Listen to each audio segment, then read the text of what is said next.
جب اللہ کسی بندے کو تباہ اور برباد کرنا چاہتا ہے، توجہ کریں، جب اللہ کسی بندے کو تباہ برباد کرنا چاہتا ہے تو شیخ عبداللہ موصلی فرماتے ہیں کہ میں حج کو گیا تو میں نے دیکھا ایک بندہ کعبے کا غلاف پکڑ کر گھنٹوں ایک ہی دعا کرتا ہے، اے اللہ ایمان پر میرا خاتمہ فرما، ایمان پر میرا خاتمہ فرما، ایمان پر میرا خاتمہ فرما، ایک ہی دعا کرتا ہے اور خوب روتا ہے۔ شیخ عبداللہ موصلی نے جب اس جوان سے کہا کہ یہاں تو سب دعا قبول ہوتی ہے، پیارے یہ تو ایک دعا پہ گھنٹوں گزارتا ہے، تو شیخ عبداللہ موصلی کو وہ جوان جواب دیتا ہے کہ آپ اگر ولی اللہ کے اتنے بڑے نہ ہوتے تو یہ راز نہ بتاتا۔ میرے دو بھائی تھے، ایک نے 40 سال تک کے تکبیر اولیٰ نہیں چھوڑی اور 40 سال تک اس نے فی سبیل اللہ اذان پڑھی مسجد کے اندر، اور دوسرے نے 30 سال تک کے فی سبیل اللہ اذان پڑھی اور اس کی تکبیر اولیٰ بھی نہیں چھوٹی۔ اتنے پابند تھے اور اتنے متقی تھے کہ پورے علاقے میں ان کا تقوی مشہور تھے تقوی میں۔ لیکن دونوں بھائی کی جب موت کا وقت قریب آیا تو انہوں نے کہا قرآن لاؤ۔ ہم نے سوچا کہ بڑے متقی لوگ ہیں، قرآن پڑھیں گے، تو قرآن دیا۔ انہوں نے معاذ اللہ قرآن ہاتھ میں اٹھا کر کہا کہ اس میں جو کچھ لکھا ہے معاذ اللہ سب غلط ہے، یعنی لوگوں کو اپنے کفر پر گواہ کر لیا، لوگوں کو اپنے کفر پر گواہ کر لیا یہ کہہ کر، اور اسی حالت میں انہیں موت آئی، یعنی ان کا کفر ڈھکا چھپا نہ رہا۔ اور یاد رکھنا انسان کے کامیابی کا انحصار اس کے خاتمے پر ہے، انسان کے خاتمے کا انحصار، اس کی کامیابی کا انحصار اس کے خاتمہ جس پر ہوگا۔ پوری زندگی پاپ کیا، اگر خاتمہ نیکی پر ہوا تو وہ نیک شمار ہے۔ بلکہ حضور علیہ السلام نے یہاں تک فرمایا کہ کچھ لوگ اللہ کے یہاں شقی لکھے ہوتے ہیں، بدبخت، لیکن وہ کرتے نیک عمل ہے، نیکیاں کرتے رہتے ہیں، بالآخر مرنے سے پہلے برائی پر آ جاتے ہیں، برائی کرتے کرتے دنیا سے جاتے ہیں۔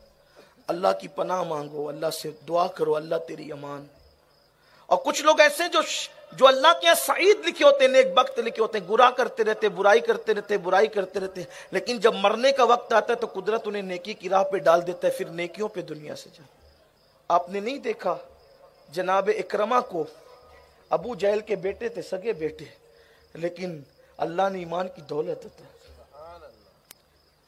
وہ خالد جس نے احد کا نقشہ بدل دیا تھا، پلٹ دیا تھا پورا نقشہ، وہ خالد بن ولید۔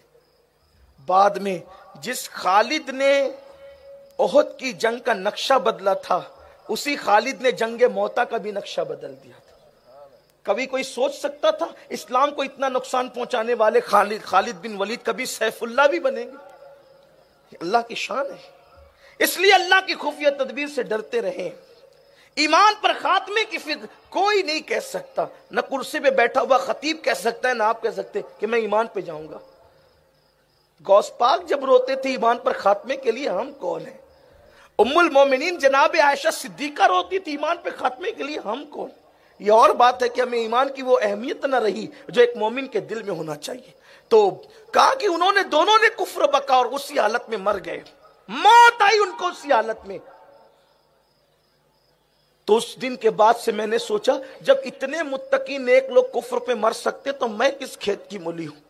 اسی لیے بس میری اب ایک ہی دعا ہے، میری اور کوئی تمنا نہیں ہے، بس میری ایک ہی تمنا ہے کہ میرا خاتمہ ایمان پر ہو جائے، بس مجھے اور کچھ نہیں چاہیے۔ اور یاد رکھنا جو ایمان پر دنیا سے گئے وہ کامیاب ہو گئے، سبحان اللہ۔ اب ہمیں ان کی کوئی فکر نہیں ہے، اس لیے کہ اللہ غفور الرحیم ہے، اس کا اعلان ہے کوئی رائی کے دانے کے برابر بھی ایمان لائے گا دل میں اس کو بخش دوں گا، سبحان اللہ۔